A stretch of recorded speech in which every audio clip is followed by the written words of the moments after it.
Next point बघतोय. पॉईंटचं नाव आहे vector additions by using some laws. Last पिरियडमध्ये आपण डिस्कस करत होतो वेक्टर काय आहे, vector representation and types of vectors बघितलं आपण.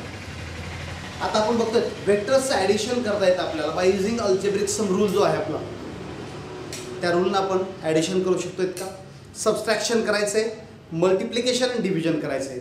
तर आपण सुरुवातीला बघूयात ॲडिशन ऑफ वेक्टर्स. त्यामध्ये essentially addition of two vectors बघूया आपण.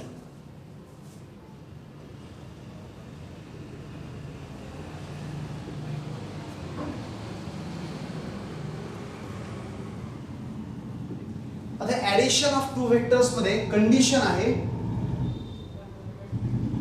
Only two vectors can be added by using these two lodge.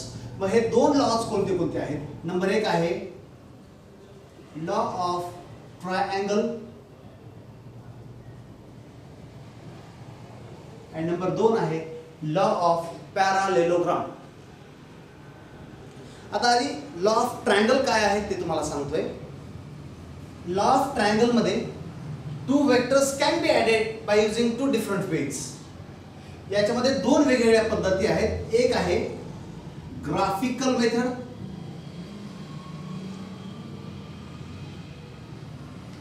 आणि दुसरी आहे analytical method.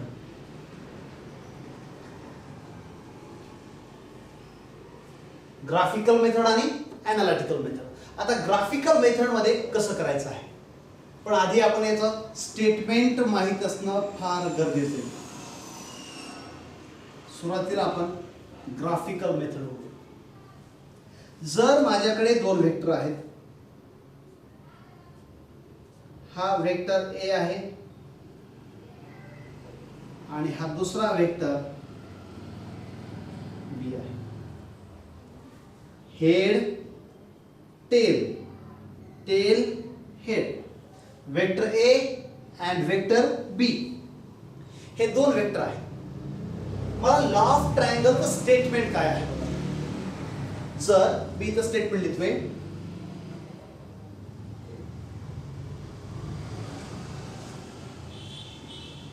if two vectors are of same type are acts as an adjacent sides of an incomplete triangle, then third side indicates the resultant vector in magnitude as well as direction. हे statement आहे law of ट्रायंगलचं बेटा. त्याला असं म्हणू शकतो आपण. काय सांगतो स्टेटमेंट?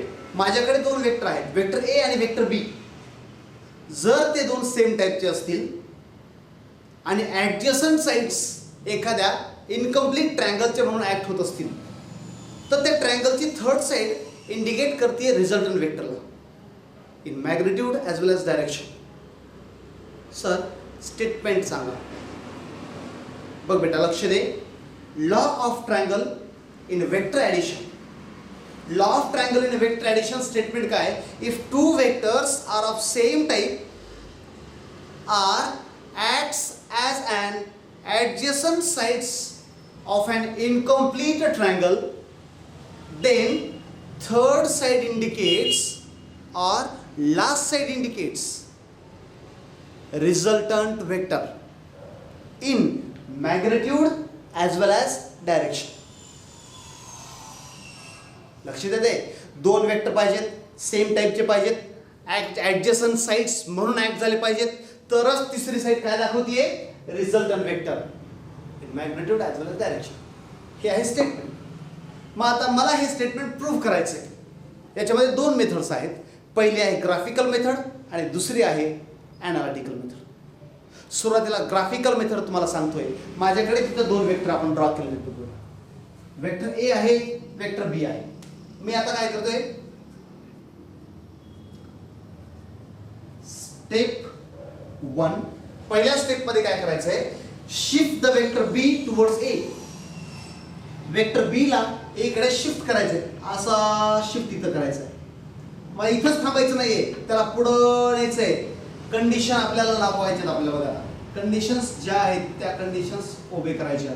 हा आहे वेक्टर ए. दुसरा वेक्टर काय होता इथं, बी. याला मी शिफ्ट करतोय, याला शिफ्ट करत करत वेक्टर बी आलंय.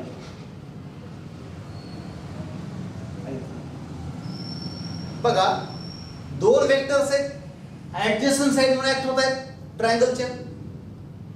पण एक कंडिशन मिस करतायत सर, दोन वेक्टर सेम टाइपचे पाहिजेत.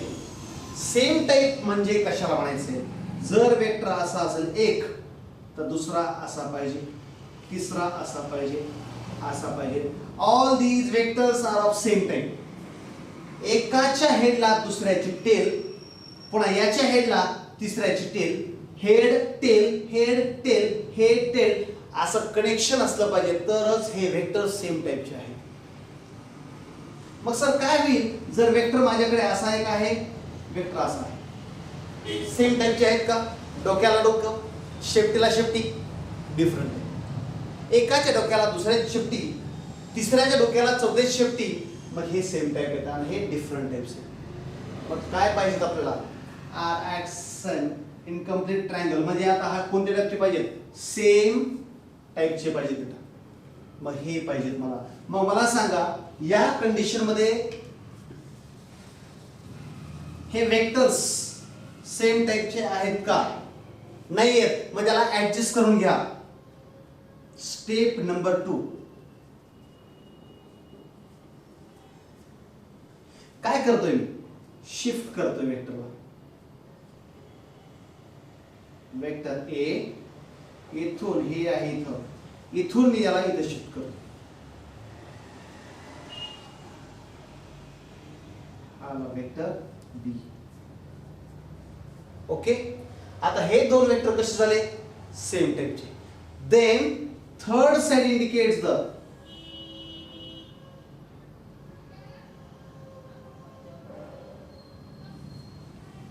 तीसरी साइड इंडिकेट करती है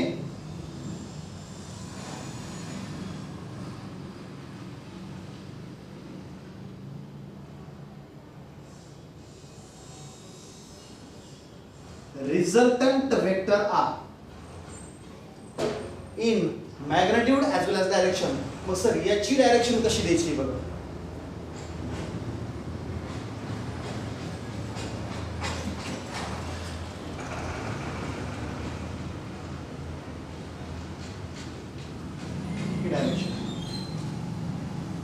आपण याच्या आधीच्या पिरियड मध्ये तुम्हाला डिस्कस केलं की वेक्टर R बरोबर mod of vector A plus vector B, दोघांचं समेशन, अल्जेब्रिक समेशन इथं आहे, म्हणजेच रिझल्ट.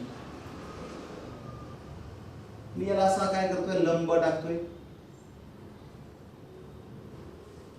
ही झाली तुमची ग्राफिकल मेथड.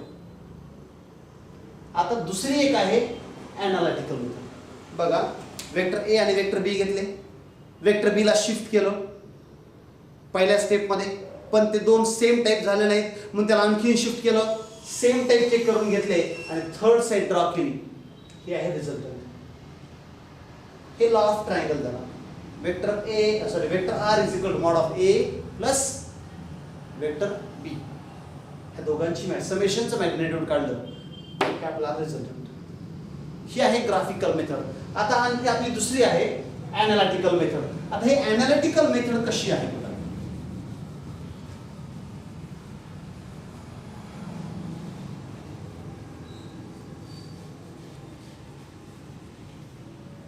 स्टेटमेंट कुठलीही मेथड असेल, स्टेटमेंट तेच असतं. स्टेटमेंट याच आहे, याचीच एक दुसरी मेथड आहे.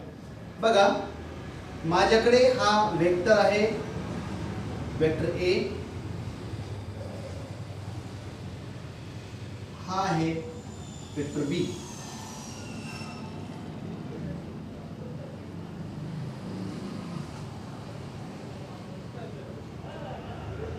हा आहे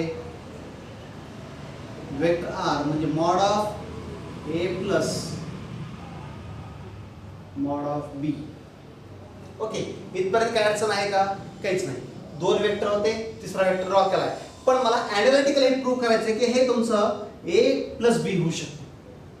हा जर बी असेल तर मग मी याला ओ पॉईंट घेतोय, ओरिजिनेशन और पॉईंट ऑफ ऍप्लिकेशन. याला सी घेतोय, लंब मारला, याला डी देतो. हा इथं पी घेतो. आता बघा, हा जर ओ ए असेल, हा तुमचा आहे अल्फा, हा आहे तुमचा थीटा. का तसं? असा आहे काय तुमचा, तो अँगल आपल्याला आता ड्रॉ करायचा नाहीये. हा थीटा आहे. जर बी इथं असेल तर बी ला दोन कॉम्पोनंट तयार व्हायला लागतात. कॉम्पोनंट म्हणजे त्याची प्रारूप आहे. कसं असतं, जर समजा एखादा हा वेक्टर आहे बी, ज्या साईडला थीटा असेल त्या साईडला तो शिफ्ट होतोय. बी या साईडला शिफ्ट होतोय तर तयार होतो बी कॉस ऑफ थीटा. आणि जर तो व्हर्टिकल लाईन वर आला तर तयार होतोय बी साइन ऑफ थीटा. किंवा मी याला अशी लाईन टाकतोय, हा तुमचा बी आहे, हा थीटा. कॉस थीटाची व्हॅल्यू काय आहे? जर वेक्टर बी असेल तर बी और vector B by B is equal to cos theta.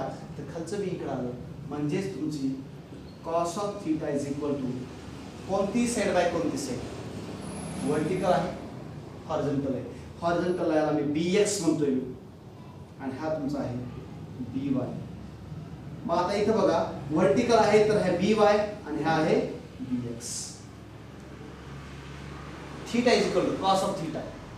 जर हा bx असेल तर हा पण काय असतो bx. कन्फ्यूज होऊच नका, डायरेक्ट लक्षात ठेवा. आपल्याला हे रिझोल्यूशन ऑफ वेक्टर्स तुम्हाला देणार आहे मी.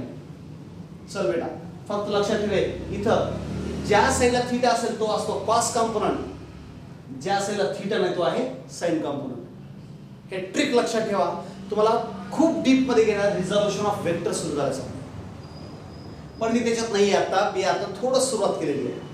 बी कॉस थीटा, बी साइन थीटा. ओके, मग आता इथं बघा, मी इथं येतोय, हा कोण आहे बी कॉस ऑफ थीटा, आणि वर्टिकल म्हणजे हा कोण आहे बी साइन ऑफ थीटा. आता मला सांगा, इथून इथपर्यंत डिस्टन्स काय आहे? इथून इथपर्यंत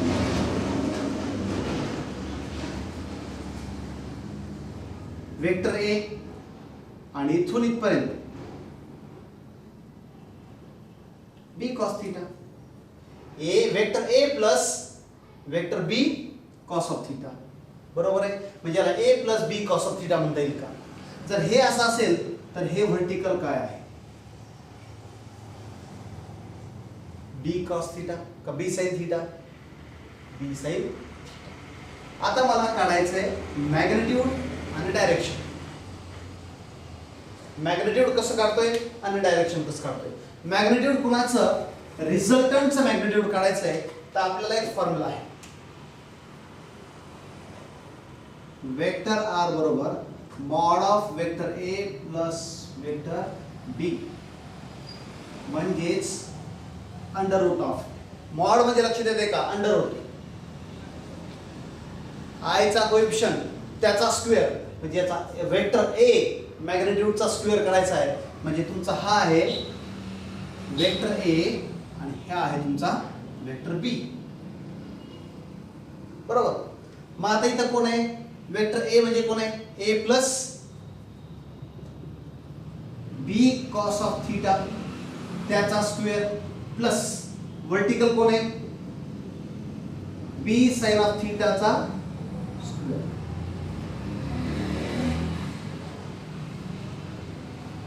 ए plus B cos theta square म्हणजे ए प्लस बी का होल स्क्वेअर आपण म्हणू शकतो. म्हणजे आता हे एक्सपांड करतो बेटा बघ.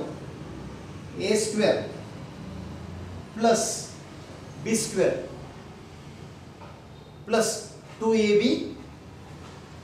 बरोबर. A square plus B square plus 2ab. मग मी काय करतो बघा. A square plus B square म्हणजे कोण हा पूर्ण टर्म आहे. B B square cos square of theta. A square plus B square plus 2 A म्हणजे हा त्याला आपण ए म्हणतोय याला बी म्हणतोय. 2a बी म्हणजे हे तुमचा cos of theta. A square plus B square म्हणजे B square cos square of theta plus 2a आणि हे B cos theta. B cos of theta plus as it is B square sine square theta. आता इथे एक लक्षात ठेवा. Sine square theta cos square theta बरोबर काय येणार आहे 1. मी आता कॉमन काढतोय बघ बेटा. ए स्क्वेअर ला स्क्वेअर ठेवलं. हे बघितलं B square cos square theta B square sine square theta. Common काय निघतंय बी स्क्वेअर.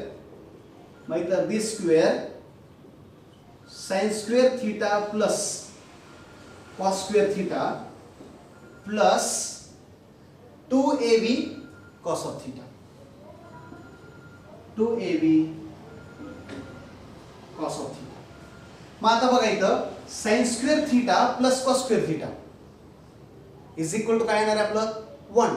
म्हणजे आपलं इक्वेशन काय मिळतं बघा इथं.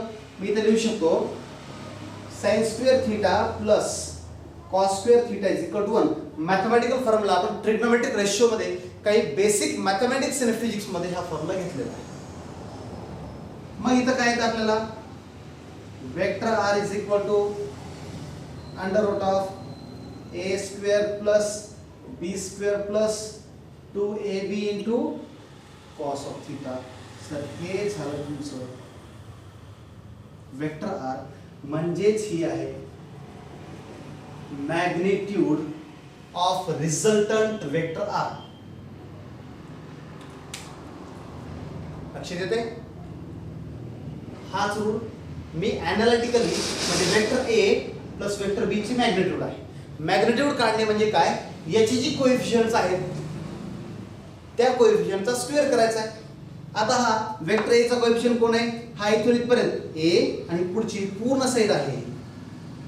ही साइड कोणती a plus b cos of theta म्हणजे वेक्टर a त्याची मॉड आणि वेक्टर b ची मॅग्निट्यूड म्हणजे b sin थीटा. स्क्वेअर केलं. इथं वापरला आपण एक फॉर्म्युला. तो फॉर्म्युला कोणता बेटा बघ इथं a प्लस b चा होल स्क्वेअर इथं वापरलेला आपण फॉर्म्युला. त्याला a म्हणायचं याला b म्हणायचं. a plus b whole square तर त्याला मी लिहितोय a square plus 2ab plus b square. हा फॉर्म्युला इथं वापरलाय. स्क्वेअरिंग केली इथं स्क्वेअर केलं. पुन्हा लक्षात आलं इथं B square cos square theta B square sine square theta B square common काढलं. Sine square theta plus cos square theta आणि बाकी as it is B square sine square theta आणि cos square theta. Sine square theta plus cos square theta बरोबर काय आलं 1. Neglect केलं और 1 into something 1च आपल्याला मिळालं फक्त under root of A square plus B square plus 2ab cos of theta. ही आहे रिझल्टंट वेक्टरची मॅग्निट्यूड. सर मला डायरेक्शन काढायची आहे. डायरेक्शन काढायची म्हणजे अँगल काढायचा असतो. सर काय अँगल आहे. जर समजा डायरेक्शन अशी असेल तर अँगल काय 0. Angle 90 direction upward. Angle 180 direction 270 direction. मग सर अँगलवर डायरेक्शन डिपेंड असते. मग ह्या रिझल्टंट वेक्टरचं मला अँगल काढायचं आहे म्हणजेच मी काय काढली त्याची डायरेक्शन काढली. मग आता डायरेक्शन कसं काढणार बेटा बघ. माझ्याकडे एक फॉर्म्युला आहे टॅन ऑफ अल्फा. टॅन थीटाचा एक फॉर्म्युला होता opposite side by adjacent side. Okay. मग आता टॅन ऑफ अल्फा बरोबर याच्या अल्फाची अपोजिट साइड कोण आहे बेटा B sine of theta. Adjacent side कोण आहे बेटा a plus b cos of theta. म्हणजे मला फक्त अल्फा काढायचा असेल तर tan inverse of B sine of theta आणि A plus B cos of theta. हे काय काढलं सर तुम्ही? हे आहे डायरेक्शन. कोणाची डायरेक्शन आहे? रिझल्टंट वेक्टरची. हा झाला लॉ ऑफ ट्रायंगल बेटा. लक्षात येतोय? आपण वेक्टर ॲडिशन बघतोय. Vector addition can be done by using two laws. Number one is the law of triangle. Number two is the law of parallelogram. Law of triangle मध्ये आपण statement बघितलं. If two vectors are of same type R acts as an adjacent sides of an incomplete triangle, then third side or last side indicate the resultant vector in magnitude as well as direction. हे statement झालं. Law of triangle can be explain by using two different ways or two different methods. One is the graphical method and another one is the analytical method. Graphical method मध्ये आपण काय काय केलं होतं? दोन vector draw केले, vector A vector B. Vector बीला shift करत करत आपण आलो, ॲडजस्ट केलं पहिल्या स्टेपमध्ये, पण ते दोन सेम टाईपचे झाले नाही म्हणून त्याला शिफ्ट केलं. एकाचा हेड एकाची टेल कनेक्ट केली म्हणजे दोन वेक्टर सेम टाईपचे झाले. आणि थर्ड साईड ड्रॉ केली, त्याला मी रिझल्टंट नाव दिलं. ही ग्राफिकल मेथड. आणि आपण दुसरी बघितली ॲनालिटिकल मेथड. ॲनालिटिकल मेथडमध्ये vector R is equal to mod of A plus B. Same solve करत गेलो, फॉर्म्युला यूज केला, ए प्लस बीचा whole square is equal to A square plus B square plus 2ab आणि sine square theta plus cos square theta is equal to 1. हे दोन important फॉर्म्युले तुम्ही इथं वापरायचे, लक्षात ठेवायचे. फार सोपं असतं बेटा, फक्त तुम्हाला वाटलं पाहिजे. फिजिक्स खूप टफ आहे, पण त्यांच्यासाठी ज्यांना स्वतःला वाटते. पण बेटा फिजिक्स एवढं सोपं आहे की within a fraction of second numericals तर तुम्हाला एवढ्या भारी भारी पद्धतीने घेणार आहे की तुम्ही असं फक्त बघतच बसला पाहिजे. अरे काही सेकंदात तुम्हाला problems, concepts in a minutes, problems in a seconds आपण सोडवतो. आणि हे मी फक्त बोलत नाही, मी कॅमेऱ्यासमोर आहे, लक्षात ठेवा. मला ते प्रूफ करून दाखवावं लागेल आणि आम्हाला तुम्हाला हे प्रूफ करून दाखवतोय मी की न्यूमेरिकल सेकंड्समध्ये कशी कव्हर होतात. इथपर्यंत कोणाला काय अडचण असेल तर लगेच विचारायचं आहे. अडचण असेल तर नेक्स्ट लॉला जायचं.